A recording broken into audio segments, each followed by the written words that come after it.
#1 అంటారు. అసలైన #1 గురుకాశీ యూనివర్సిటీ.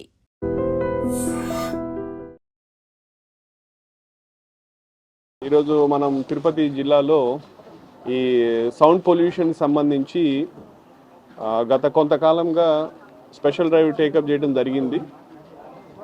ఎక్కడైతే ఈ ఆటోస్కి కావచ్చు, వెహికల్స్కి కావచ్చు, ఎక్కువ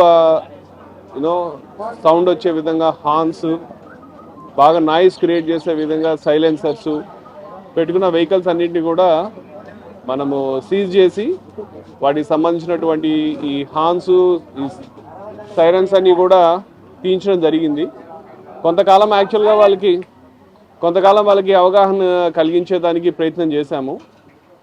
తీయించడం తర్వాత మళ్ళీ కొన్ని రోజులు మీరు మళ్ళీ చేయకండి అని చెప్పి వాళ్ళకి అందజేయడం జరిగింది.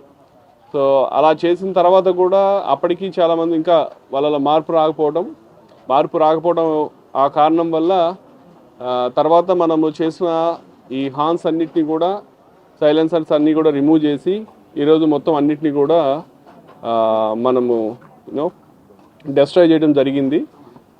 మనము చూసినట్లయితే మొత్తంగా ఒక 500 హార్న్స్, అట్లాగే 67 సైలెన్సర్స్, ఇవన్నీ కూడా తీసి ఈరోజు మనము మన డిపిఓలో డెస్ట్రాయ్ చేసాం.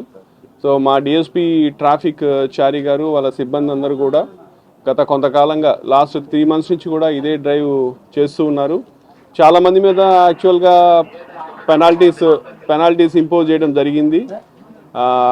అప్పటికి వాళ్ళలో అనుకున్నంత చైతన్యం, అనుకున్నంత మార్పు రాకపోవడం వల్ల మనం కూడా కొంచెం కఠినమైన నిర్ణయం తీసుకోవాల్సి వచ్చింది.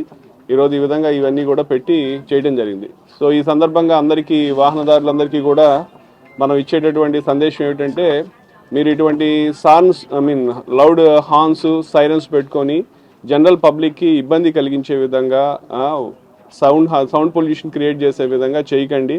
ఏదైతే మీకు పర్మిటెడ్ హార్న్స్ ఉన్నాయో అవే పెట్టుకోవాలా, అవే సైరన్స్ పెట్టుకోవాలి తప్పితే అనాథరైజ్డ్ ఎక్కడ పెట్టినా కూడా అందరికీ కూడా ఇదే ఫలితం అవుతుంది.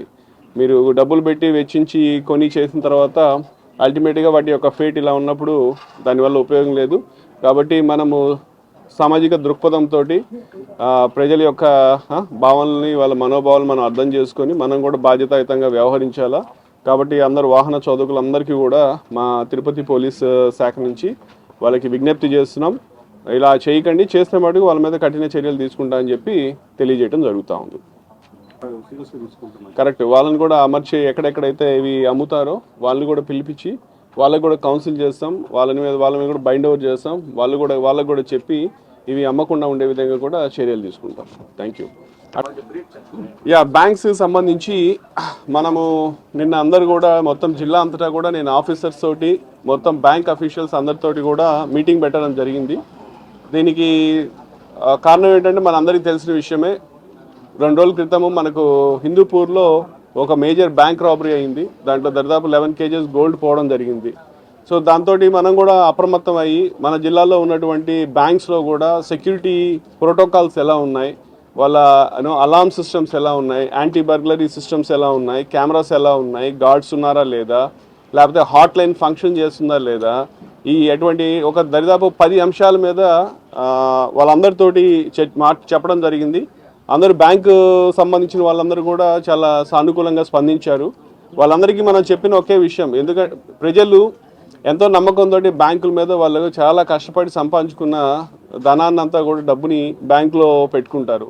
సో దానికి మనం ఏదైతే బాధ్యతతోటి తీసుకోవాల్సినటువంటి చర్యలు తీసుకోకపోవడం వల్ల, కొంతమంది నిర్లక్ష్యంగా ఉండటం వల్ల ఈ బ్యాంకులో దొంగతనాలు జరిగి ప్రజల ధనం ఈ దొంగలు తీసుకెళ్లేటటువంటి పరిస్థితి. కాబట్టి దీన్ని మనం నివారించాలంటే ఖచ్చితంగా బ్యాంక్ అథారిటీస్, మేనేజ్మెంట్ కావచ్చు, పోలీస్ శాఖ కావచ్చు, ఇద్దరు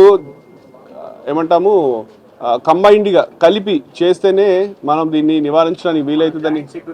జాయింట్ సెక్యూరిటీ ఆడిట్ అంటే అది జరుగుతూనే ఉంది. యాక్చువల్గా గత 3 రోజుల నుంచి మా పోలీసు ఆఫీసర్స్ అందరూ కూడా బ్యాంక్స్కి వెళ్తున్నారు, విజిట్ చేస్తున్నారు, అక్కడ ఉన్న ఈ అలార్మ్ సిస్టమ్స్ ఫంక్షన్ చేస్తున్నాయా లేదా అని చూస్తున్నారు, కెమెరాస్ వర్క్ చేస్తున్నాయా లేదా చూస్తున్నారు, అన్నీ కూడా చేయడం జరుగుతూ ఉంది. చేసిన తర్వాత మనం ఐడెంటిఫై చేసినటువంటి షార్ట్ ఫాల్స్, ల్యాప్సెస్ అన్నీ కూడా ఆ కన్సర్న్ బ్యాంక్ అథారిటీస్ చెప్తాం, వాళ్ళు కూడా వాళ్ళ హెడ్ ఆఫీసెస్కి చేసి అవన్నీ కూడా రెక్టిఫై చేసుకొని మనకు ఫుల్ ప్రూఫ్ సిస్టమ్ ఉండేటట్టు ఫర్దర్గా బ్యాంక్స్లో ఇటువంటి ఘరానా దొంగతనాలు జరగకుండా ఉండే విధంగా నివారణ చేపట్టేటట్టు కూడా చేయటం జరిగింది. నిజంగా ప్రస్తుతం ఉన్నటువంటి సమాజం దేనికి ప్రయారిటీ ఇస్తుంది?